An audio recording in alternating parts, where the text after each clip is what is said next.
Marjorie Taylor Greene, United States Congresswoman out of the state of Georgia, committed a criminal offense, decided to attack a demonstrator who was walking in front of her. Here's the first video. You're getting kids shot in school. Children. You're helping kids get shot in school. No, I'm not. Record me. I don't give No, You're helping. You're a coward, is what you How are. am I a coward? You're the one running away. You're the one running away. No, gun rights protect people. That stops people from. Oh yeah, what does gun rights do for all the kids who keep getting shots in school? How am I a coward? Representative Greene, please. Am I scared of guns? You're scared of legal gun owners that want to protect their kids in school. Shame on you. How? Shame on me? Yeah, go move to another country where they take away your guns. I want to live in a country where kids don't get shot. I want to live in a country where kids don't get shot. I don't think you like that. Good. You know what? So you like? So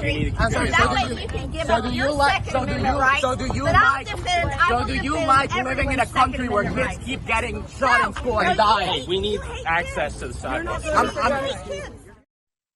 The young lady that you saw coming into the screen is about to be attacked by the United States Congresswoman. Let me provide a little more context before I go to that video. The individual who is talking right now to Marjorie Taylor Greene is activist Santiago Meyer, who is talking about guns. America has this fascination with guns, guns, guns, guns. Marjorie Taylor Greene says he needs to move to another country. We all know what that means. That's code, the coded language for you don't belong here in America. There's more. Here it is. The Second Amendment prevent gun violence? The Second Amendment, how does the Second Amendment prevent gun violence? You're the one that believes that You need to insurrection step out of the way. interest. You're blocking a member of Congress. Excuse me, ma'am. Yeah, you saw that, right?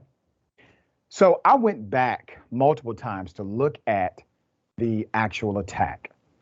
I think she attacked her 3 times, 2 for sure. One time may have been unintentional, possible. This is Marjorie Taylor Greene. Now, some of you will say, well, that's not a big deal, Doc.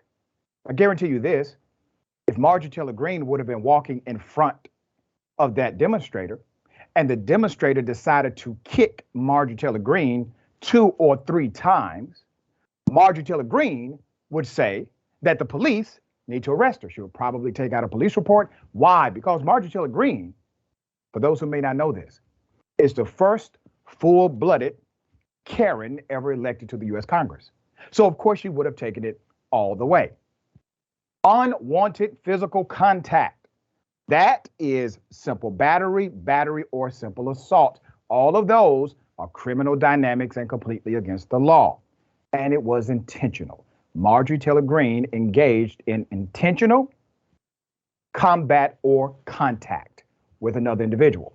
Now, it is interesting that Marjorie Taylor Greene is basically saying gun-free zones kill children, which is insane. The stats do not bear that out. As a matter of fact, while people are running around saying guns, guns, guns, the same individuals who make these rulings will say no guns in our facility. U.S. Supreme Court, you can't take a gun up in there, period. You can't take a gun in the U.S. Congress or the Capitol, not allowed. They won't allow you to take guns into the facility of an elected official, United States congressperson, not allowed there either. All right, here's more. Was the Texas grocery store gun-free zone? It was not. It was not an innocent open carry state. Like I said, you guys should move to some country where you can't have guns. Okay, so you're telling me to move out of the country. That is your official position as a member of Congress. Buffet of government. All right, let's put up this Twitter. It was really interesting. On the issue of pressing charges, here's what Santiago said. And remember, both of these protesters are members of Gen Z, the activist group, voters of tomorrow. Appreciate all the DMs and text messages. Y'all slowly working through them. To answer the most prevalent question about pressing charges, we're talking to our legal team and keeping our options open.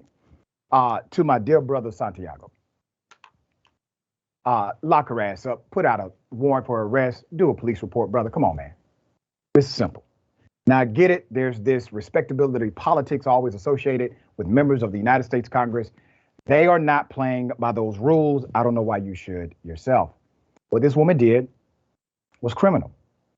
And it could have resulted in real injury. It did not. But you have to teach people how to respect you sometimes. You have to let people know what you will or will not tolerate. And as I said earlier, if the roles were reversed, the activist would have been arrested. All right. Jackson, thoughts here? So, my initial thoughts is, even though Marjorie Taylor Greene is definitely of the more extreme examples of the right-wing conservatives in this country, the arguments is always the same that conservatives give, whether it be for, giving more gun control or improving the healthcare system, improving the education system, infrastructure, whatever it is. It's always they find some little bitty loophole or some way to say that this won't stop 100% of the killings. People will still find a way to get some guns, so we should do nothing at all. Or we should, go in the other direction completely. And then, it's always fear oriented to where, like, if we do, if we raise the age up for federal background checks to 21 years old, the next thing we're going to be a total socialist state where, the next thing everyone's going to just have all their guns completely taken away. So it's just really just a useless party and ideology to be in, to where change and progress can't happen because you fundamentally don't believe in it.